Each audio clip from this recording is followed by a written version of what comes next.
Prakonco dolanan ing jaba padang bulan padange kaya rina rembulane sing awe-awe ngelingake aja padha turu sore.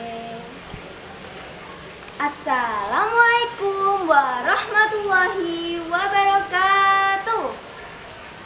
Halo sahabat OKSN, salam literasi, ayo membaca. Perkenalkan, nama saya Askia Naja Rehaning Tias, berasal dari SMP Negeri 3 Pati, Provinsi Jawa Tengah. Pada kesempatan kali ini, saya akan membacakan buku cerita yang berjudul Dewi Rayung Wulan yang diceritakan kembali oleh Slamet Rusdiono dan diterbitkan oleh Tiara Aksa PT Trubus Agri Sarana Surabaya tahun 2008. Baiklah, saya mulai ya ceritanya. Dewi Rayung Wulan. Pada beberapa abad yang lalu, di daerah Jawa Tengah, tepatnya di sekitar kota Pati, terdapat kerajaan bernama Carangsoka. Kerajaan itu sangat subur dan makmur, rakyatnya hidup dalam kebahagiaan. Kerajaan Carangsoka dipimpin oleh seorang raja yang bernama Prabu Puspahanungjoyo dan permaisuri bernama Sang Ratu Prameswari. Raja ini sangat arif dan bijaksana, sehingga sangat dicintai oleh seluruh rakyatnya. Raja dan Ratu Carangsoka dikaruniai seorang putri yang sangat cantik jelita dan diberi nama Dewi. Raja dan Ratu Carangsoka dikaruniai seorang putri yang sangat cantik jelita yang diberi nama Dewi Rayung Wulan. Kecantikan Dewi Rayung Wulan menjadi buah bibir di seantero kerajaan, termasuk di kerajaan tetangga. Ketika Dewi Rayung Wulan telah dewasa, banyak raja maupun pangeran dari kerajaan tetangga yang ingin melamarnya untuk dijadikan istri. Suatu hari yang cerah, utusan dari kerajaan Parang Garuda datang di kerajaan Carangsoka dengan dipimpin oleh Mahapati dan dengan membawa bingkisan berupa harta permata. Ada apa gerangan maksud Prabu Yudapati mengutus tuan-tuan kemari? Tanya Prabu Puspahanungjoyo. Tuanku, Prabu Puspahanungjoyo yang kami hormati, terimalah sembah sujud hamba sekalian. Maksud kedatangan kami adalah untuk menyampaikan pinangan bagi Dewi Rayung Wulan untuk dijadikan istri dari Pangeran Anom Menakjosari. Mudah-mudahan tuanku berkenan menerimanya. Imam Prabu Puspahanungjoyo. Daulat tuanku, hamba menanti keputusan tuanku, kata Mahapati. Kemudian Sang Prabu menemui Ratu Prameswari dan memanggil Dewi Rayung Wulan. Kemudian berkata dengan bijaksana, "Aku dan ibumu menyerahkan keputusannya kepadamu, Wulan. Kami hanya bisa berdoa, semoga engkau tidak salah pilih." Air wajah Dewi Rayung Wulan tampak tegang dan bimbang, sambil seolah-olah bertanya pada dirinya sendiri, "Ayahanda, Haruskah aku bersuamikan seorang pangeran yang sombong dan suka berfoya-foya, ayah? Sementara sebagian rakyatnya tengah menderita. Ananda mengenal betul bagaimana perangai Pangeran Josari dari sumber-sumber yang terpercaya. Sri Prabu Puspahanujoyo tersenyum sambil mengangguk-anggukkan kepalanya. Ya, betul sekali. Tapi bila kau hendak menolaknya, gunakan cara yang halus, Wulan, sehingga Pangeran Josari tidak tersinggung hatinya. Setelah utusan kerajaan Parang Garuda tiba di pendopo kerajaan, Pangeran Josari menanyakan jawaban Prabu Puspahanujoyo atas lamarannya. Sang Mahapatih pun menjawab bahwa lamaran sang pangeran diterima Prabu Puspahanujoyo. Namun, sang dewi memohon tanda pengikat berupa seperangkat gamelan yang dapat berbunyi sendiri. Mendengar hal itu, Prabu Yudapati memanggil para abdi yang ahli dalam pencarian, lalu dititahkan untuk mencari seperangkat gamelan yang dapat berbunyi sendiri. Alkisah, di kaki Gunung Merbabu, di kawasan barat kerajaan Parang Garuda, terdapat seorang dalang wayang kulit yang bernama Ki Dalang Soponyono. Ia sangat terkenal karena caranya mendalang yang sangat seru, menarik, dan lucu. Selain itu, Ki Dalang Soponyono juga terkenal sebagai dalang yang pandai dan ajaib. Ajaib karena setiap ia menggelar lakon wayang kulitnya, ia tidak pernah membawa kotak wayang dan gamelan pengiringnya. Meskipun tak pernah terlihat wujud gamelan pengiringnya itu, tetapi gema suaranya terdengar amat nyaring dan merdu. Ki Dalang Soponyono selama pertunjukan hanya diiringi oleh kedua juru tembangnya.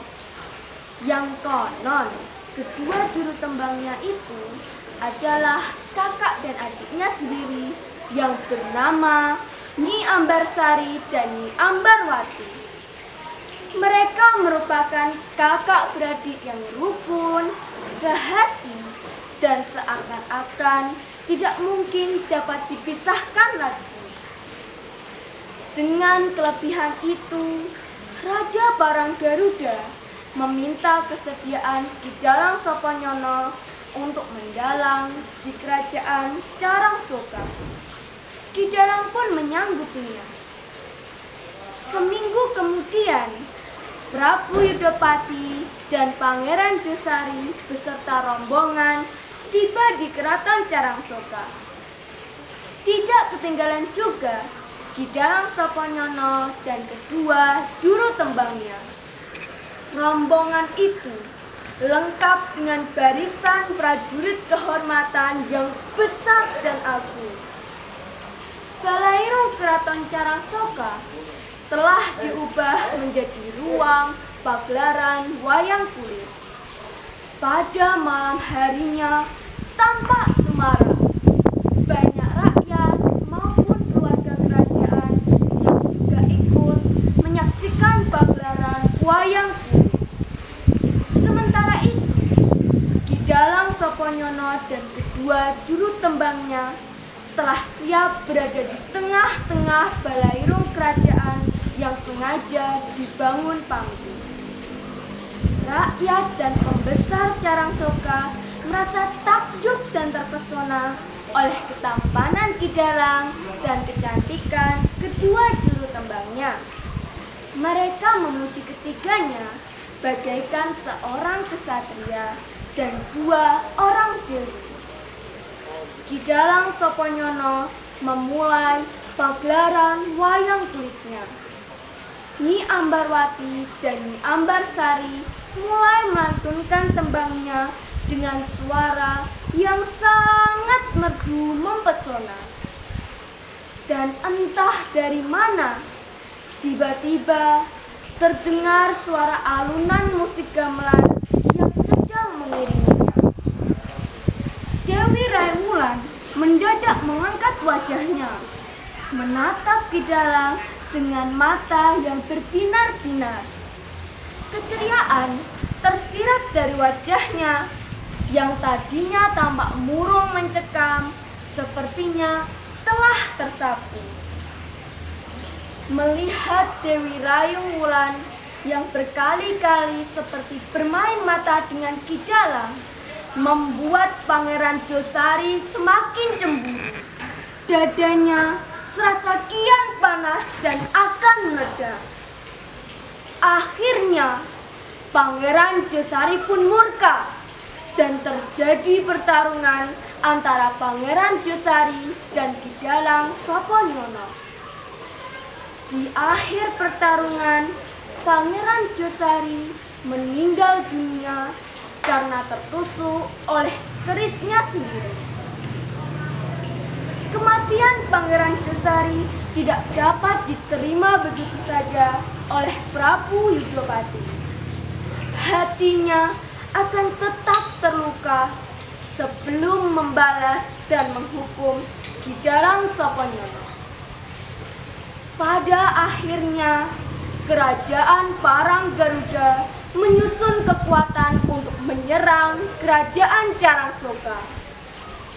Tetapi mendengar hal itu, Prabu Puspahandungjaya tidak tinggal diam saja.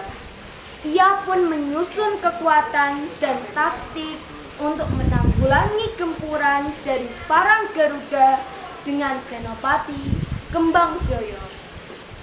Senopati Kembangjaya mengusulkan kepada Sri Prabu untuk memanggil sang adik, Ki Sangga Urip, yang sedang bertapa di Gunung Telomoyo. Siapapun di Carangsoka mengenal betul siapa Ki Sangga Urip. Ia merupakan pendekar sakti yang memiliki beberapa benda pusaka ampuh. Sri Prabu pun menerima usulan dari Senopati Kembangjaya.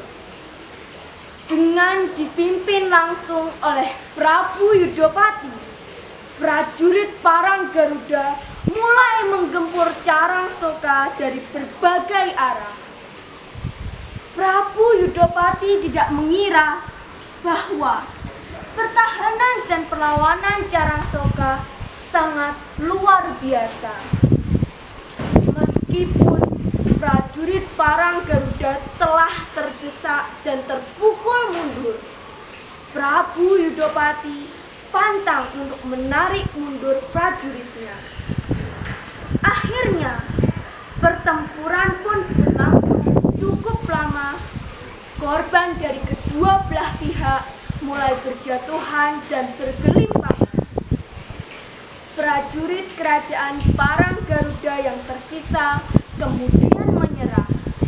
Ketika Prabu Yudopati menemui ajalnya, dihujam beberapa tombak dan pedang. Di akhir cerita, kerajaan Carangsoka menang berperang melawan kerajaan Parang Garuda. Sebagai ungkapan terima kasih, Raja Puspahandungjaya menikahkan Ki Dalang Soponyono dengan Dewi Rayung Wulan.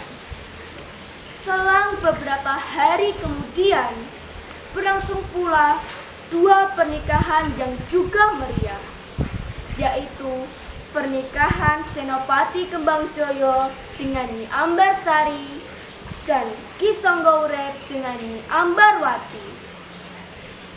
Ketika Prabu Puspahandungjaya tidak lagi bertahta sebagai raja, maka Ki Dalang Soponyono diangkat menjadi pemegang tahta.